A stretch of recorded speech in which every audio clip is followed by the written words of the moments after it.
Hey, coach. Hey, coach. How you doing? Doing well. How are you? I'm doing great. So I actually wanted to ask about a specific player. I'm sure you'll get bigger picture questions coming up here. But Navon Donaldson, a lot of people seem to be asking about him. What's his status? Like, if he has a good week of practice, could he start? Are you just looking to get some reps here and there? Like, where do you sort of see him maybe fitting in at this point? Yeah, we're trying to be as careful as we can with Devon, and that's something that we both have kind of expressed in the offseason going into now is his rehab's been going well. He just got cleared week and a half, 2 weeks ago. So we're in a good place with him right now. Like anything, it's going to determine how you do in practice. As far as whether he starts or not, it would probably take him just totally blowing away the guys and killing it this week. But he's a guy that I would like to slowly mix into games, slowly get him back, just because we do think very, very highly of him. But at the same time, we don't want to put all the load on him, and now we start back at square one. We just kind of want to take it day by day, ease him into it. But he's been really good the last couple of weeks, or since he's been good the last couple of weeks before our shutdown. Coach, we've got David Furones from the Sun Sentinel. David, go ahead. Hey, Coach. What about those other guards? Ja'Kai Clark, he missed a little bit of time before the pause, but a steady starter for you at left guard. And then your thoughts on Usman Traore coming into that game and really contributing, playing a solid game at left guard, but for the most part against Virginia Tech. Yeah, well, I think given the circumstances with Usman, Usman was a guy who just came off injury on that Thursday and was cleared, and they essentially played a game without practice. So all things given, we're pretty proud of the effort Usman gave. And of course, he would like to play better. All those things, but all the situations given, pretty proud of what Usman did. And it kind of really speaks to Usman's capacity mentally to stay engaged, even though you start the season as a starting guard and then Ja'Kai comes in and takes your place, but yeah, you keep a positive attitude, you stay engaged on what's going on. You're still not cleared from injury, but yet you focus on the possibility that you may have to play, and you step in and play and help out. And I think with Ja'Kai, the thing about Ja'Kai's just been steady since day one. You know what you're getting every single week with him. And Ja'Kai's a guy that is always going to be a factor in what we're doing here because he's just steady, reliable, and a very all-around good player. Coach, we've got David Lake from Inside the U. David, go ahead. Coach, I was wondering if in your assessment of this season as a whole, if in your opinion the line has been better with pass protection or run blocking from what you've seen. Depends what game you're talking about. I would say the Virginia Tech game was definitely run blocking. Pass blocking was a major issue in Virginia Tech game. I think all in all, from where we've been at, I would like to think we've improved in both from last year. But I think the thing that really needs to still take off is the run game. We've been able to run at times when we've situationally, like you look back on the Pitt game, and we had the ball.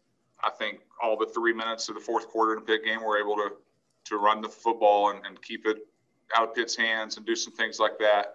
You look at the NC State game, we were able to ice the game, running the ball at the end of the game. But you look at the Virginia Tech game, we weren't.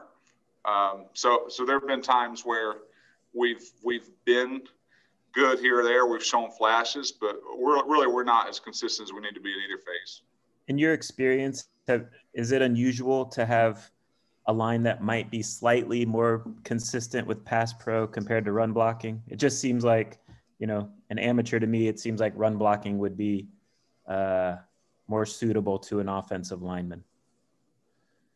Yeah, I think both those things are full offensive deals from the fact of usually offensive line, when you give up sacks, I think the offensive line get too much credit for that and the fact of they get too much blame. But at the same time, if you don't give up any sacks, they probably get too much credit in the fact of, hey, there's some games or some of those games early on where we didn't allow any sacks. Well, a lot of it was called the Eric got rid of the ball quick, or he made a guy miss and scrambled. And other games where we may have given up a sack or two, and it may have been completely on the fact that it was a covered sack or the fact that De'Eric held it too long. And same thing goes with the running game. I mean, sometimes running game wise, a back can make you look great, or a back can make you look bad, or vice versa. O-line can make you look bad. So I think biggest thing, I think the reason we've probably been a little more productive pass protection wise is the fact that as a whole, your run game's got to be a lot of people working together, a lot of people on the same page. And I think once it clicks, it's going to click. Unfortunately, it hasn't clicked like we want it to yet. Coach, we got time for a couple more for you. We're going to go to Susan Miller-Degnan at the Miami Herald. Susan, go ahead. Hey, Coach, how are you? Going well. How are you, Susan? I'm great. So you were on the brink of not having enough scholarship offensive linemen last game, I believe. How stressful was that? And how stressful is it week to week now? That's a big question.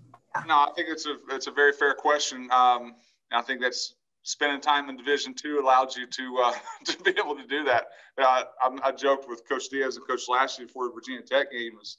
We said, we think we got 6, maybe 7 guys that can go play and help win this game. And I'm like, well, in Division II, you're used to having 3 or 4. So the fact that, that's kind of when you're in a small college ball, that's the way you roll every week, is you have 6, maybe 7 guys that can help you win the football game. And thankfully and lucky for us that we were able to stay healthy and not sustain any injuries that game and be able to finish it the right way. And how, I'm sure you make plan Bs, so to speak, right? Just in case. How do you feel about this week coming back against, at Duke, as far as your offensive linemen, and, how confident are you? And talk about your plan Bs, just in case. Yeah, so we're probably the most healthy we've been since UAB. O-line wise, we just had a little bad luck streak right before everything happened before the Virginia Tech game, but we're really probably the healthiest we've been overall. But going into Virginia Tech game, you always want to look at it as you always want to plan for the worst but expect the best, and you always have contingencies as far as people have to cross train. I know Navon was the guy that we had targeted as a 6th man, and it was a situation where guy like DJ Scaife knew he had to bump out and play tackle if something were to happen to one of the tackles, because Navon could play guard, and Usman knew he had to play center if something happened to Corey. So I think a lot of that is you've got to, when you're teaching your guys, you've got to teach the overall picture, not just what you do on your job as one guy. You got to understand what's the overall scheme, what are we trying to do, and then make sure your coaching ties over and carries over to different positions. That way you can move a guy from guard to tackle or center to guard, and we can still function and win a game if we need to. Coach, last one for you is Chris Stock from Inside the U. Chris, go ahead for Coach Justice. Yeah, Coach, curious about Jared Williams. If you have a sense that you think he'll be back next year, I know it'll be a 6th year, but just if you have a sense on him.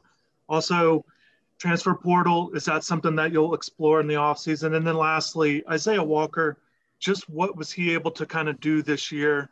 What is he being able to do? Coach Diaz mentioned he's kind of been dealing with a little health thing at least a while ago. Yeah, we've had Isaiah, to your last question, we've had Isaiah some on scout team, and he, where he's a transfer, he wasn't eligible to play anyhow, but Isaiah shows a lot of upside, and hopefully this will be a great spring for him. It's been good, though, just to have him to get settled in academically, just to get settled in with how we do things, and now it allows him to try and go compete this spring. Try and go back on your questions now. What was your first and second question? Sorry. No, you're fine. Just with Jared Williams, if you have a sense on anticipating if he'll be back next year, and then also transfer portal, is that an option? So, really that's Jared's call. If you had to tell me my decision, I would probably think the fact he would try and go. But at the end of the day, we haven't sat down and had those discussions one-on-one. But Jared's a guy who came here for a purpose. He came here to play, and Jared was an old senior as it was. He's been playing quite a while. And so I don't know, that'll be his call. We haven't had those discussions, but if you had to if I had to guess, I would guess that he would try and leave. As far as the transfer portal is concerned, kind of the neat thing about Navon is we can kind of look at Navon like a portal guy in the fact of he really hasn't played for us this year, or hasn't played for us this year yet. And I mean, if someone could come in and say, well, this spring you could add a former high-notch recruit who has 30-plus college starts under his belt into the guys you already have, everyone would be excited about that. And I think that's kind of the way we look at Navon is he's going to be our transfer guy. And I think as portal, outside of that, though, you never turn down a great player. I don't know if it's something we'll actively be trying to do. I don't know if that's something that we're trying to get into, but if great players show themselves and present themselves, I'm never going to say no to those situations. That's more of a head coach call. But yeah, we're really happy with Jared, and hopefully Navon can be that boost like Jared was to us this year. Coach Justice, thanks for spending a few minutes with us today, and good luck this week in practice. Thank you, guys.